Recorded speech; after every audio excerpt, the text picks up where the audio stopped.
Muy buenas tardes para todos. Bienvenidos a una nueva sesión de Estudiemos Juntos la Biblia. Hoy vamos a hablar sobre la segunda carta a los Corintios, hablar y a terminarla. Ya vimos en la sesión pasada la primera carta que nos deja muchísimas enseñanzas acerca de lo que es el Señor y cómo nos escogió a nosotros, no por ser perfectos ni mucho menos, sino porque somos débiles y porque el Señor es el que nos va todos los días llenando de su gracia y de su gloria y permitiendo que tengamos nosotros el conocimiento de las cosas que Él ha decidido que conozcamos. Nos habló también de esos dones que tenemos que debemos aprovechar y poner al servicio de la iglesia. Cómo estamos aquí en esta tierra, no para ser líderes y para ser los que manden, sino para ser siervos, como fue Jesucristo. El Señor Jesús vino a esta tierra a ser siervo y a enseñar lo que era su reino y a dejar claro que la puerta estaba abierta para los que quisieran entrar en ese reino. Nos habló también un poco de la disciplina, cómo es importante que de verdad nosotros como seguidores de Cristo practiquemos la disciplina y hagamos las cosas de la manera que a Él le agrada.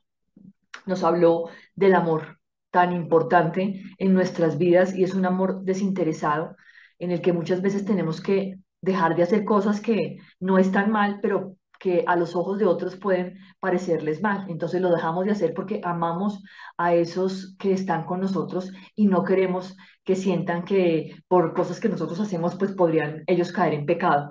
Entonces el amor está por encima de todo y el amor a Dios nos va mostrando las cosas que debemos dejar para que otros no se sientan con eso mal. Esta segunda carta habla menos de temas doctrinales y habla más de temas de carácter pastoral. Ya se han solucionado las controversias que habían en los corintios, entre los corintios, por las cosas que estaban pasando y los pecados que venían haciendo. Ya parece que todo está arreglado. Y entonces inicia así. Bendito sea el Dios y Padre de nuestro Señor Jesucristo, Padre de misericordias y Dios de toda consolación, el cual nos consuela en todas nuestras tribulaciones, para que podamos también nosotros consolar a los que están en cualquier tribulación por medio de la consolación con que nosotros somos consolados por Dios. Todos los días enfrentamos distintos retos, tenemos distintas circunstancias y a veces podemos estar tristes y tener tribulaciones y enfrentar problemas, pero el Señor nos va llevando de su mano y Él quiere que eso que Él hace con nosotros, la consolación que nos da a esas tribulaciones que tenemos, pues nosotros también consolemos a otros, que nosotros también les mostremos a otros cómo el Señor es el que nos ha sanado, cómo el Señor ha hecho esa obra en nuestras vidas y nos ha permitido conocerlo profundamente y que nosotros seamos misericordiosos con esos otros que están sufriendo y que seguramente también podrán llegar a pasar por las cosas por las que nosotros ya hemos pasado. Entonces, cada cosa, cada experiencia que vivimos a diario nos sirve para ayudar a otros, nos sirve para crecer espiritualmente y para ayudar a otras personas que lo necesitan. Dice en los versículos 21 al 23, y el que nos confirma con vosotros en Cristo y el que nos ungió es Dios, el cual también nos ha sellado y nos ha dado las arras del Espíritu en nuestros corazones. Entonces hay una cosa maravillosa y es que nosotros hemos recibido el Espíritu Santo. Nosotros tenemos la bendición de estar todos los días en contacto permanente con Dios porque el Espíritu Santo mora en nosotros. Nosotros debemos hacer la tarea de escuchar lo que nos dice el Espíritu y hacer las cosas conforme a la voluntad de Dios. Dice, mas yo invoco a Dios por testigo sobre mi alma, que por ser indulgente con vosotros no he pasado todavía a Corinto. Entonces, él dice que todavía no los ha visitado nuevamente porque no quiere llegar como molesto, ni mucho menos, y pues está muy agradado que parece que todo ya ha mejorado y las cosas han cambiado y ya no hay los problemas que venían sucediendo. En el capítulo 2 versículos del 5 al 11 empieza a hablar nuevamente de la disciplina. La disciplina es que cuando una persona está haciendo algo que no debería, los demás la ayuden a encaminarla nuevamente por el camino, ¿sí? Que la lleven, la devuelvan a ese camino por el que debe andar. Si la persona se arrepiente, ya no hay necesidad de de seguirla disciplinando. Simplemente es como hacer caer en cuenta a las personas y no dejar pasar cosas que a veces parecen como muy sencillas y muy fáciles y se dejan pasar y la persona puede llegar a caer en cosas que no son. Dice en el capítulo 2 versículo 11, más a Dios gracias, el cual nos lleva siempre en triunfo en Cristo Jesús y por medio de nosotros manifiesta en todo lugar el olor de su conocimiento.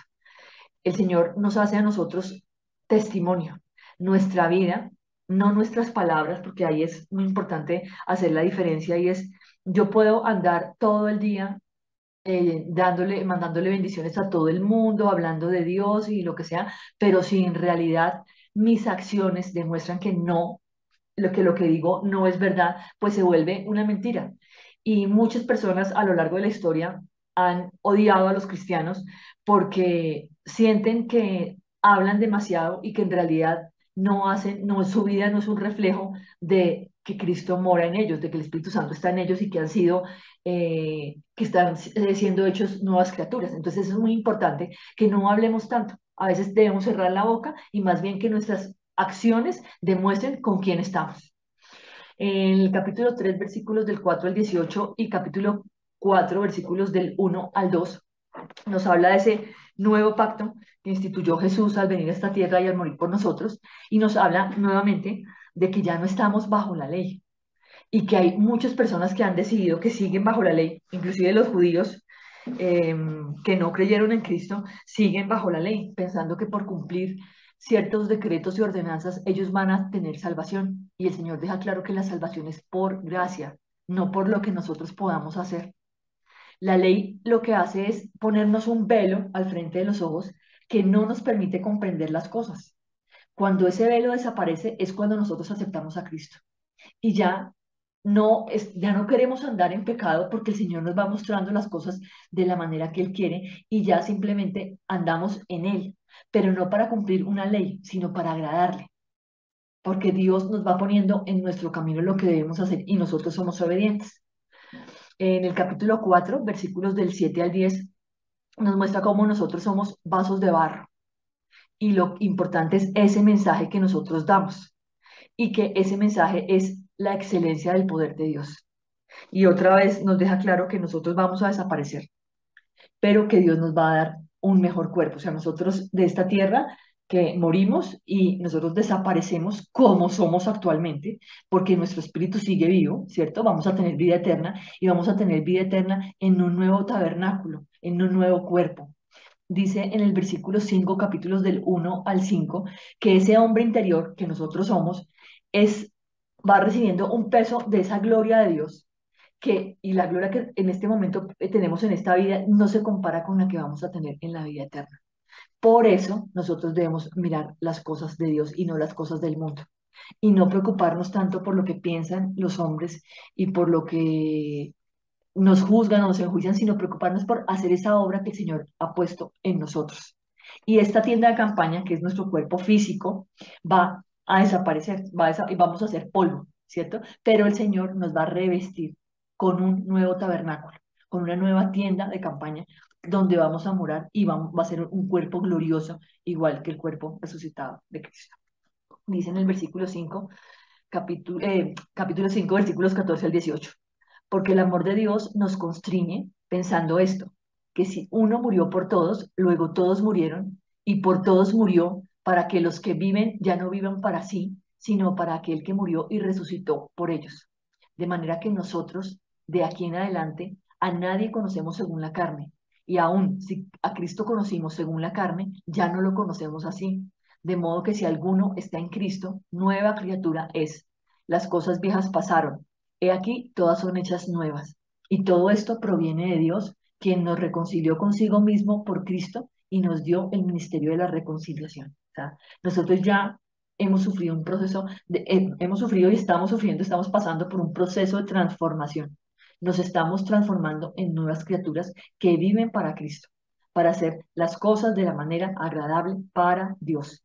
Ya no vivimos mirando las cosas según la carne, deseando ser millonarios, tener un montón de plata. No, ya eso no, eso ya no se nos pasa por la cabeza. Lo que queremos es vivir como vivió Cristo, vivir para servir a otros, hacer las cosas de la manera correcta.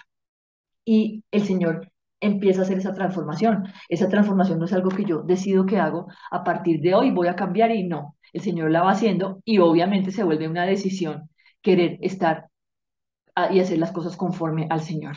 En el capítulo 6 versículos 4 al 16 nos dice que esa vida del creyente debe estar despojada de toda contaminación, ya no existe en nosotros el pecado, ya no debe existir. Podemos equivocarnos, pero siempre sabemos que estamos mirando hacia arriba y vamos hacia las cosas que el Señor quiere, por lo tanto caemos, pero Él nos levanta. Y nos habla de esa tristeza en los versículos, en el capítulo 7 versículos del 8 al 10 de esa tristeza que podemos sentir, que lo que hace es que nos arrepintamos de las cosas que estamos haciendo de manera equivocada. O sea, ya sabemos qué está bien y qué está mal, y cuando hacemos cosas de la manera incorrecta, nos sentimos tristes por eso y queremos enmendar el camino. Los capítulos 8 y 9 hablan otra vez de esa ofrenda que se iba a entregar para las comunidades de Judea que estaban en una situación económica bastante difícil. Dice en el capítulo 8 versículos 8 al 9: no hablo como quien manda, sino para poner a prueba por medio de la diligencia de otros también la sinceridad del amor vuestro, porque ya conocéis la gracia de nuestro Señor Jesucristo, que por amor a vosotros se hizo pobre, siendo rico, para que vosotros con su pobreza fueseis enriquecidos. Entonces, nosotros tenemos que pensar en los demás, tenemos que ayudar a otros, tenemos que con diligencia servir a otros. Y aquí en ninguna parte está hablando que tenemos que diezmar, no, eso ya se acabó porque eso era bajo la ley y ya no estamos bajo la ley. Pero nosotros sí debemos ser agradecidos y sí debemos ayudar a los demás. Si nosotros hemos recibido, de eso que recibimos, debemos dar. Capítulo 10 del versículo 15 al 18 dice: no nos gloriamos desmedidamente en trabajos ajenos, sino que esperamos que conforme crezca vuestra fe, seremos muy engrandecidos entre vosotros, conforme a nuestra regla, y que anunciaremos el Evangelio en los lugares más allá de vosotros, sin entrar en la obra de otro, para gloriarnos en lo que ya estaba preparado. Mas el que se gloria, gloríese en el Señor, porque no es aprobado el que se alaba a sí mismo, sino aquel a quien Dios alaba. Cuando nosotros hacemos las cosas de la manera correcta, nosotros no deberíamos estar gloriándonos de todas las cosas que hacemos y de lo buenos que somos, no. El Señor es el que nos da la recompensa y el Señor es el que se encarga de aprobar eso que nosotros estamos haciendo. Por lo tanto, lo que hagamos, hagámoslo desde el amor, con amor hacia los demás y no para ser vistos por los hombres o para recibir la gloria de los hombres, porque al final esa gloria es una gloria efímera y vana. Seguimos acá con el capítulo 11 donde ya empiezan a hablar de una cosa, pues empieza Pablo a hablar de algo y son esos falsos apóstoles que vienen a pervertir las escrituras y cuyo mensaje va en contra de lo que dice la Biblia. Es importante y aquí resalta Pablo, como lo ha hecho a través de todas las cartas, es que nosotros debemos siempre estar conforme a lo que aparece en la palabra. Debemos ir a contrastar lo que nos dice cualquier persona con lo que dice la palabra, para ver si está de acuerdo o no está de acuerdo. Entonces, él habla aquí de que esos falsos apóstoles, que obviamente son obreros fraudulentos, ellos se disfrazan como apóstoles de Cristo. Ellos fingen que están llevando ese mensaje y que eso no es así. Entonces dice, porque estos son falsos apóstoles, obreros fraudulentos, que se disfrazan como apóstoles de Cristo. Y no es maravilla, porque el mismo Satanás se disfraza como ángel de luz. Así que no es extraño si también sus ministros se disfrazan como ministros de justicia, cuyo fin será conforme a sus obras. Esos falsos apóstoles van a recibir el castigo por lo que están haciendo. Eso está en el capítulo 11, versículos 13 al 15. O sea, esas personas que deciden que van a hablar en nombre de Cristo y que se las dan de que son buenos, perfectos, maravillosos, cuando en realidad están predicando algo que no es y cuando en realidad con sus obras dejan ver que son obras vacías y que no están haciendo nada y que más bien quieren lucrarse o quieren sacar provecho de los feligreses o quieren hacer cosas que no deberían hacer, esas personas van a recibir conforme a sus obras. En el capítulo 12, los versículos del 1 al 9, habla Pablo de un aguijón que tiene en la carne y que le pidió a Dios 3 veces que lo librara, pero Dios le dijo que no, pues que no se lo iba a quitar, que no se preocupara, que el hecho de que fuera débil no era malo. Entonces, a veces nosotros tenemos cosas que quisiéramos que el Señor nos quitara. Y el Señor decide en qué momento lo hace. El Señor decide qué nos da y si Él nos lo da es por algo. y es porque pues Él lo tiene contemplado y es para nuestro bien. Entonces no nos preocupemos porque a veces lleguen cosas que nos parecen demasiado grandes, porque nada es demasiado grande porque nosotros estamos en Cristo. Dice en el capítulo 12, versículo 14, he aquí, por tercera vez estoy preparado para ir a vosotros, y no os seré gravoso, porque no busco lo vuestro, sino a vosotros, pues no deben atesorar los hijos para los padres, sino los padres para los hijos. Entonces aquí les está hablando que él lo que quiere es darles a ellos, lo que quiere es que no está pidiendo ni que lo mantengan, ni mucho menos, pero Él quiere es darles a ellos y va a llegar y va a llevar esa palabra de consuelo que necesitan y los va a ayudar como siempre lo ha hecho, mostrándoles cuál es la realidad de la palabra, la realidad que quiere el Señor en nuestras vidas. Capítulo 13, versículo 11 dice, por lo demás, hermanos, tened gozo, perfeccionaos, consolaos, sed de un mismo sentir y vivid en paz. Y el Dios de paz y de amor estará con vosotros. Nosotros tenemos que ser una comunidad de personas que de verdad viven en gozo, que a pesar de las circunstancias, a pesar de las cosas malas, nos gozamos y nos gloriamos en ese Señor que tenemos, perfecto y maravilloso. Y todos los días nos perfeccionamos, Él nos consuela y siempre somos de un mismo sentir, queremos lo mismo y vivimos en paz, en esa paz, no en la paz del mundo, porque sabemos que el mundo está en conflicto y está en guerra. Nosotros vivimos en la paz de Dios. Y esa paz y ese amor de Dios hace que nosotros crezcamos de manera distinta y que hagamos las cosas de la manera como el Señor quiere que lo hagamos. Eh, estas cartas que escribió Pablo nos muestran 14 características de esas iglesias primitivas. Y vamos a hablar mucho de las iglesias primitivas porque las iglesias han cambiado y ahora hay cosas, entonces prefieren el show, que una persona vaya a cantar, que lleven una orquesta, que la gente se sienta feliz, se sienta contenta, como distraer. Y esa no era el propósito de esas iglesias primitivas. Entonces, ¿cuáles eran esas 14 características de las iglesias primitivas? La primera, siempre la base de la predicación es la salvación por gracia a través de la fe y no por obras, no por seguir en la ley. O sea, nosotros en este momento recibimos la salvación porque Dios nos da ese regalo. ¿Por qué? Porque nos ama, por su amor, por gracia nos dio ese regalo. Nosotros recibimos ese regalo a través de la fe, porque sabemos que el Señor es el que nos entregó eso y que nosotros hemos sido salvos y somos liberados del pecado. Segundo, siempre se ciñen a las escrituras. Su sustento es la Biblia, no van más allá de lo escrito en la Biblia. Y ahí nos toca empezar a pensar, por ejemplo, con todo el tema de escatología, de los tiempos finales, hay gente que se devana los sesos pensando cuándo va a ser, en qué fecha, cómo va a suceder. Eso no es nuestro problema. Nosotros hacemos y estamos en este momento haciendo una obra no para no pensando en lo que viene en el futuro, de que es que se va a acabar, cómo se va a acabar, entonces el anticristo, no. Nosotros sabemos que van a pasar cosas, sabemos que Jesús va a venir a esta tierra, sabemos que va a haber un juicio final, pero trabajamos todos los días de manera urgente para hacer las cosas correctamente y trabajamos con amor a los demás.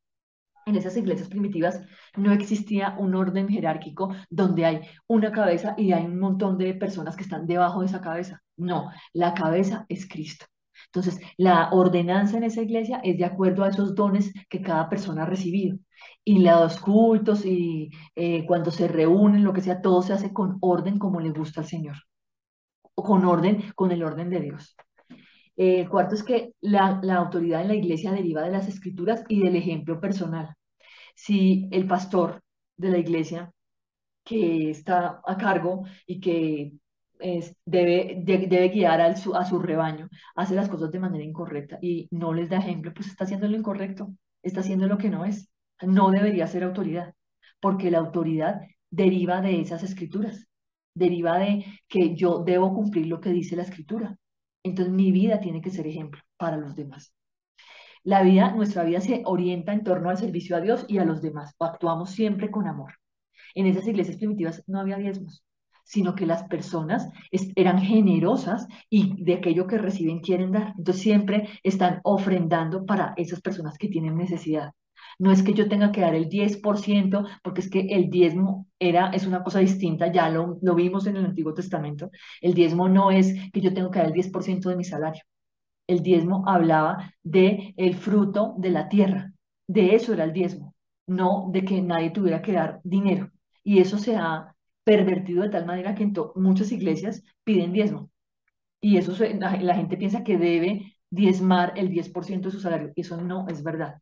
Yo tengo que dar ofrendas a la iglesia, yo tengo que ayudar a aquellos que están en situación de necesidad por lo que me dicta mi corazón, no porque yo tenga que dar un porcentaje específico. En esas iglesias primitivas celebraban la cena del Señor los domingos, había un culto donde participaban todos, incluidas las mujeres que también oraban y profetizaban. Habla, el Señor nos deja claro Pablo, nos deja claro el Señor a través de Pablo, cómo pues uno no debe estar como mujer chismoseando, viéndole el vestido a una, el vestido a la otra, mirando cómo se vino, no, uno tiene que, como mujer, permanecer callado, no estar echando chisme ni juzgando a nadie, ni enjuiciando, sino actuando de la manera como el Señor quiere que actuemos y haciendo las cosas para servir al Señor. O sea, si yo quiero orar y quiero profetizar, lo puedo hacer, pero todo se hace en orden. En la octava característica de esas iglesias primitivas es que los dones se ejercían para bien y edificación de todos. No es que yo empiezo a hablar en lenguas y a gritar por encima de todos, no, todo se hace en orden. Se vive de una manera distinta al mundo. ¿Por qué? Porque ya el dinero no es lo más importante, porque sabemos que el sexo no es malo, pero se hace es de la manera correcta, se hace con la persona que se ama, con el esposo, tiene una relación de respeto con los demás, no le rendimos culto a los ídolos, no tenemos personas que se han convertido en nuestros ídolos, el pastor no es nuestro ídolo y no es quien nos dice lo que tenemos que hacer. No buscamos nuestro beneficio personal, no envidiamos a los demás, no nos creemos más que nadie, ¿sí? Entonces, esto ya empieza a ser distinto de esos valores que nos inculca el mundo y que nos muestran las sociedades actuales, como que uno debe pensar es en uno mismo, no, aquí nosotros pensamos es en el Señor. En el 10 la décima característica es que en esas iglesias se ejercía la disciplina. Y esa disciplina no es acabar a alguien, criticarlo, no. La disciplina lo que pretende es que esa persona entienda que hizo algo erradamente, que se arrepienta, que lo perdonemos y que esa persona sea restaurada por Dios. Y ya, y el tema se deja ahí, no es que toda la vida vamos a echarle en cara que se equivocó. Se intentaba evitar que los débiles tropezaran, ¿sí? Porque yo hacía algo que podía llegar a hacerles pensar que estaba pecando. Entonces, simplemente yo hago todo con base en el amor. Y puedo tener mucho conocimiento de lo que sea, pero si a una persona no le parece bien algo que yo hago, simplemente lo dejo de hacer. Si a una persona no le parece bien comer carne de cerdo, pues yo cuando estoy con la persona no voy a comer carne de cerdo, aunque sé que no significa nada, que el Señor no me está desaprobando porque yo coma carne de cerdo. Pero como esa persona piensa eso, pues simplemente yo no voy en contra de lo que esa persona piensa.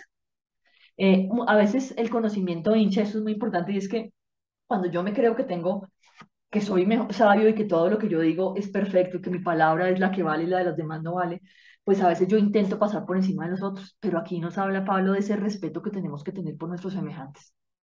La labor de esas personas que hacían parte de la iglesia era impulsar el evangelio, eh, hacer llegar la palabra a más personas que la conocieran y que de verdad se entreguen a esa vida que queremos y que nosotros estamos viviendo actualmente y que sabemos que es la vida correcta. Muy importante es que no se especulaba sobre escatología, no estaban pensando en los tiempos finales, sino y qué va a pasar y cuándo va a venir y cuál es la fecha. No, ellos se enfocaban en hacer las cosas de la manera correcta y todo se hace para la gloria de Dios. Y esa vida cotidiana, la última es que esa vida cotidiana de los creyentes giraba en torno a la fe, a la esperanza y sobre todo al amor, que es como debe ser nuestra vida.